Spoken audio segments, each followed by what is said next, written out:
Patriarchs and Prophets, chapter 66, the death of Saul. Again, war was declared between Israel and the Philistines.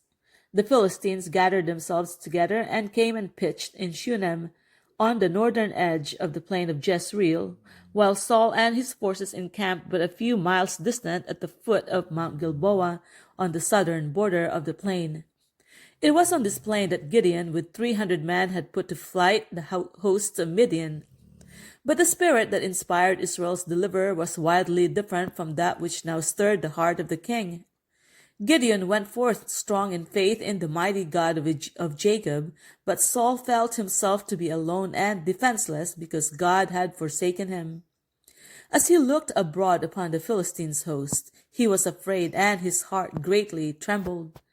Saul had learned that David and his force were with the Philistines, and he expected that the son of Jesse would take this opportunity to revenge the wrongs he had suffered.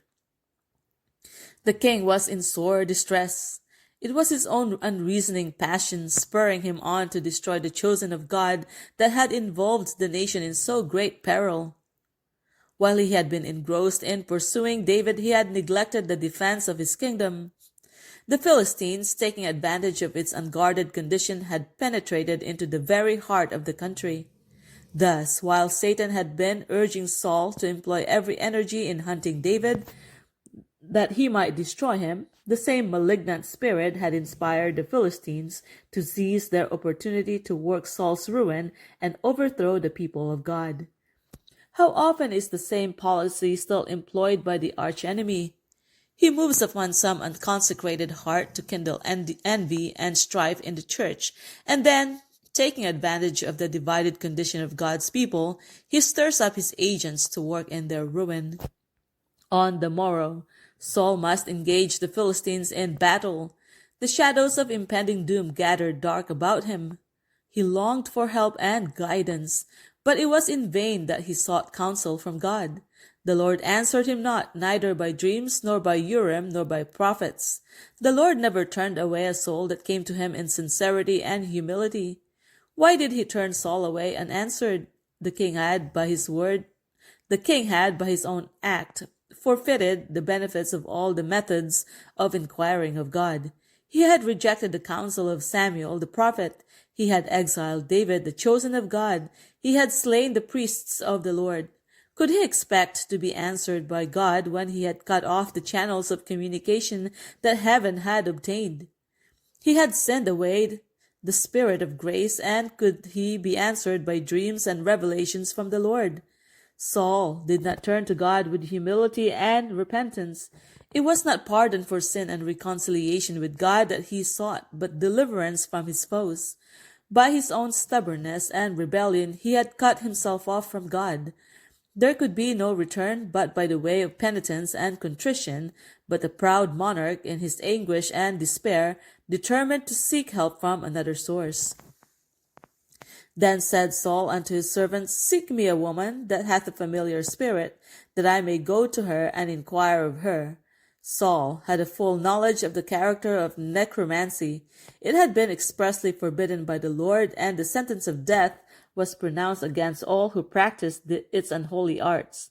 During the life of Samuel, Saul had commanded that all wizards and those that had familiar spirits should be put to death. But now, in the rashness of desperation, he had recourse to that oracle which he had condemned as an abomination. It was told the king that a woman who had a familiar spirit was living in concealment at Endor. This woman had entered into covenant with Satan to yield herself to his control, to fulfill his purposes, and in return the prince of evil wrought wonders for her and revealed secret things to her. Disguising himself, Saul went forth by night with but two attendants, to seek the retreat of the sorceress.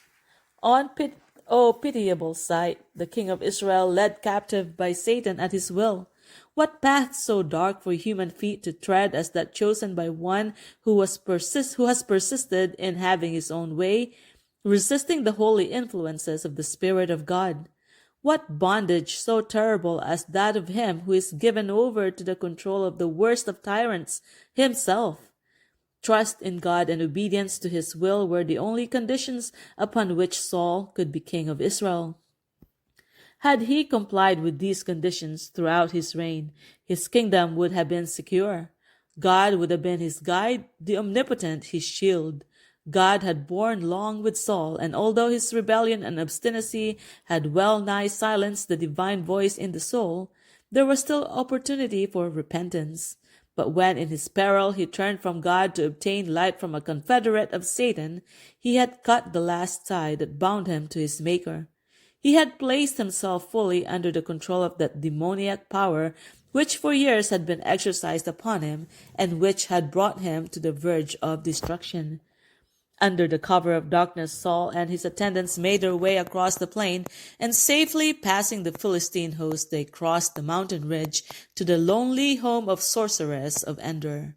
Here the woman with the familiar spirit had hidden herself away that she might secretly continue her profane incantations.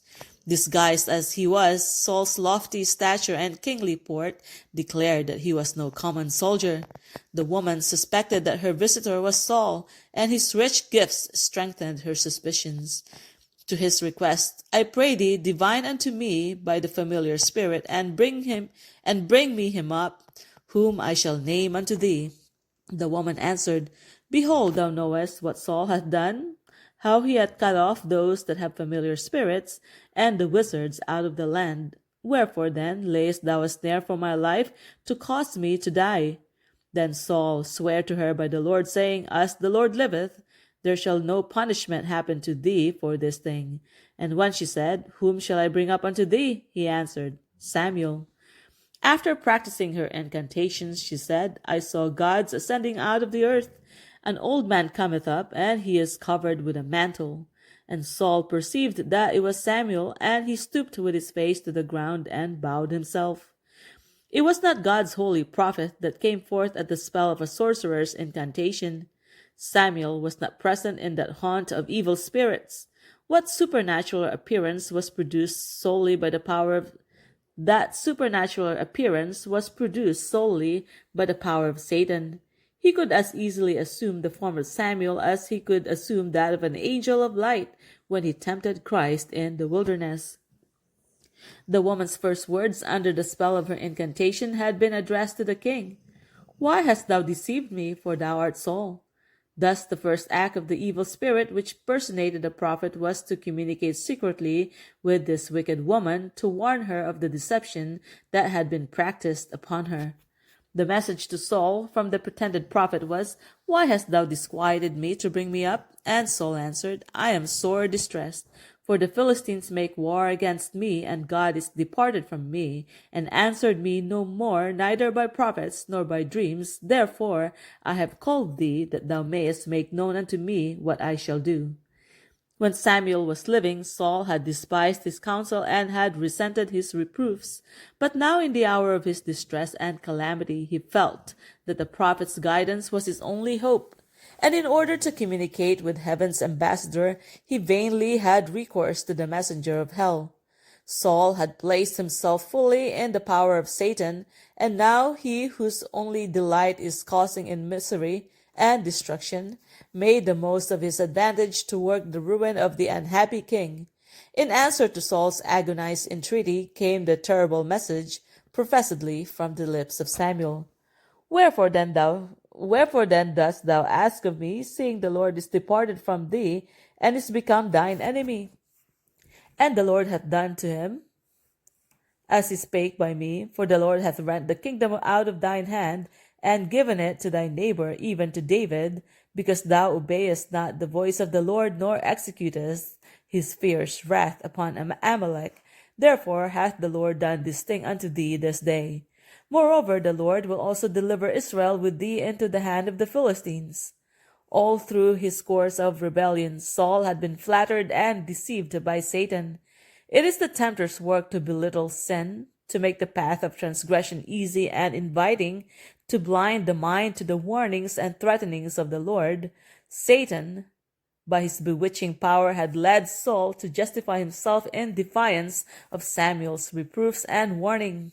But now in his extremity he turned upon him, presenting the enormity of his sin and the hopelessness of pardon, that he might goad him to depression.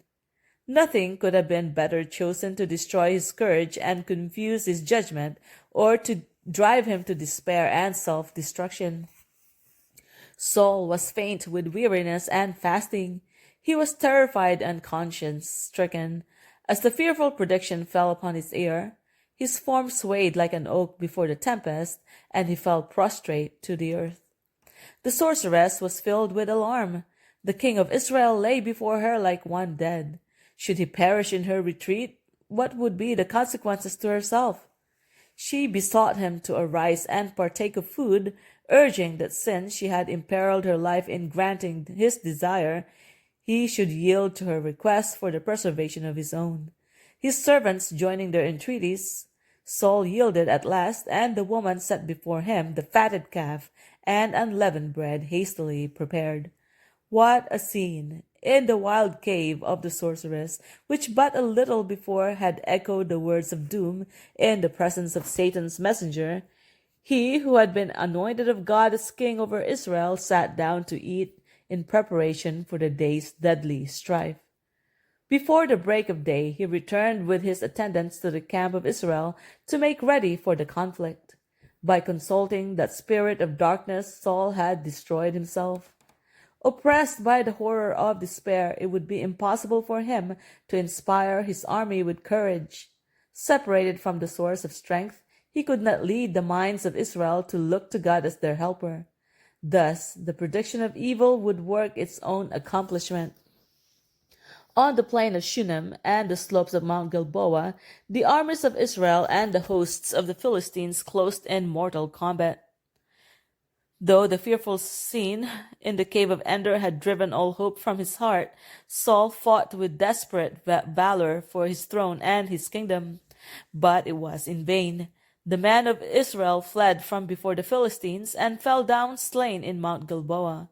3 brave sons of the king died at his side. The archers pressed upon Saul. He had seen his soldiers falling around him, and his princely sons cut down by the sword. Himself wounded, he could neither fight nor fly. Escape was impossible, and determined not to be taken alive by the Philistines, he bade his armor-bearer, "Draw thy sword, and thrust me through therewith." When the man refused to lift his hand against the Lord's anointed, Saul took his own life by falling upon the sword. Thus the first king of Israel perished with the guilt of self-murder upon his soul. His life had been a failure, and he went down in dishonor and despair because he had set up his own perverse will against the will of God. The tidings of defeat spread far and wide, carrying terror to all Israel. The people fled from the cities, and the Philistines took undisturbed possession. Saul's reign, independent of God, had well nigh proved the ruin of his people. On the day following the engagement, the Philistines, searching the battlefield to rob the slain, discovered the bodies of Saul and his 3 sons. To complete their triumph, they cut off the head of Saul and stripped him of his armor. Then the head and the armor, reeking with blood, were sent to the country of the Philistines as a trophy of victory, to publish it in the house of their idols and among the people. The armor was finally put in the house of Ashtaroth, while the head was fastened in the temple of Dagon. Thus the glory of victory was ascribed to the power of these false gods, and the name of Jehovah was dishonored. The dead bodies of Saul and his sons were dragged to Beth-shan, the city not far from Gilboa and near the river Jordan. Here they were hung up in chains to be devoured by birds of prey.